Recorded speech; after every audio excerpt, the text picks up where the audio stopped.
तबे मोर प्रिय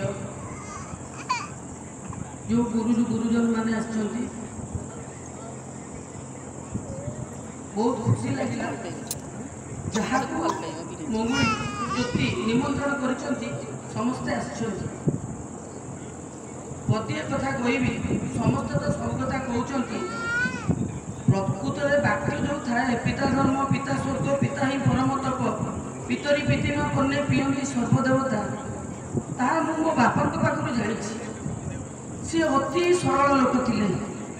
से परिवार को एभली भाव में गढ़ी जो जिनस रुचि न था से खाऊले कारण आम शिखू बोली किए न सी अलग कथा अनेक अनेक जिनस सी आमको शिक्षा देके जाके जीवन में आम उपरको हाथ उठे ना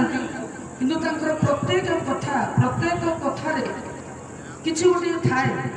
जोटा कि आम मैंने अनुभव कर न खाइले से थरटे जीवन में डाकती द्वितीय थर से पुओ झील मान डाकती नहीं से बहुत सरल थे केबे रागिकी शला बेली कही न ये तो पुओ झील संपर्क संसार जीवन भितर आमे मु एत वर्ष बयस बाहर आज यही वर्ष भी बापा गले गला वर्ष है से बो मरवा पर्यंत भी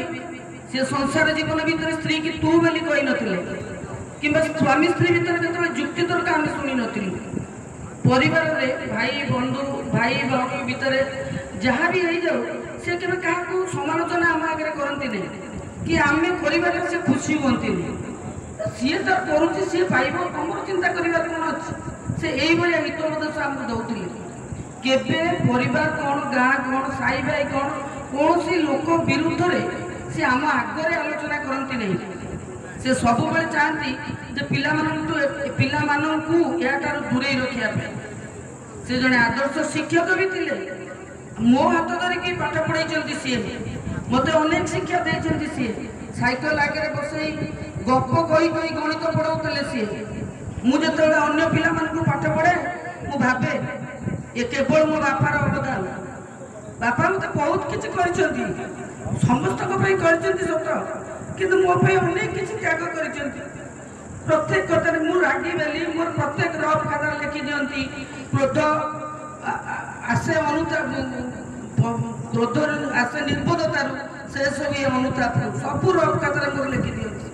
कारण मत सब बेले कहती माँ झील पिला क्रोध स्वभाव पाए ना क्रोध निजे रागती नहीं कि किए रागिले भी से सहाय कर व्यक्तित्व व्यक्तित्व विषय आम कौन बापर शेष जीवन पर्यंत एत स्वाभिमानी थे कौन आवश्यक भी से पुओ झील को मन खोली